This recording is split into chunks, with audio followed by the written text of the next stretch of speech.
કિરીટભાઈ પટેલ, જસદણ હવેલી પ્રમુખ.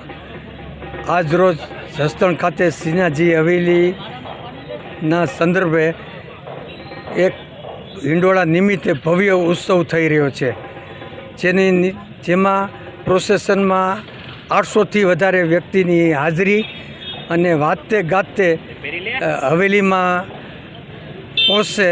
ત્યારબાદ બરોડાથી પધારેલા દ્વારકેશ બાવા એના સાનિધ્યમાં 551 દીવડાની આરતી થશે, હિંડોળાના દર્શન થશે અને અલભ્ય દર્શન થશે.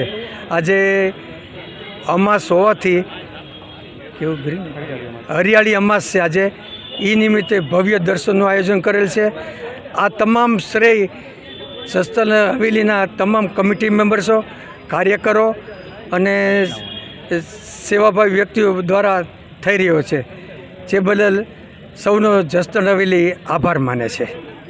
ટ્રસ્ટી જસદણ હવેલી આજે જસદણ હવેલીમાં હરિયાળી અમાસ અને હિંડોળા નિમિત્તે એક ભવ્ય ઉત્સવનું આયોજન કરેલ છે, જેમાં બરોડાથી શ્રી દ્વારકેશ લાલજી મહારાજ પોતે પધારેલ છે.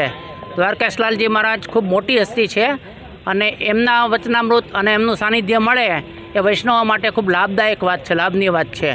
અને એના માટે અમે એમને ભવ્ય શોભાયાત્રા બગીમાં વાજતે ગાતે લઈ જવાની અને ત્યાં હવેલીમાં પહોંચી અને એના 501 દીવડાઓની બાળાઓના હસ્તે આરતી ઉતારવાની છે. ત્યારબાદ એમના વચનામૃત છે, એમનું પૂજન અર્ચન છે અને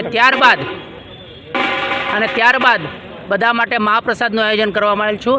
અમારે 700થી 800 વૈષ્ણવ આ પ્રસાદનો લાભ લેશે તેવી અમારી ગણતરી છે.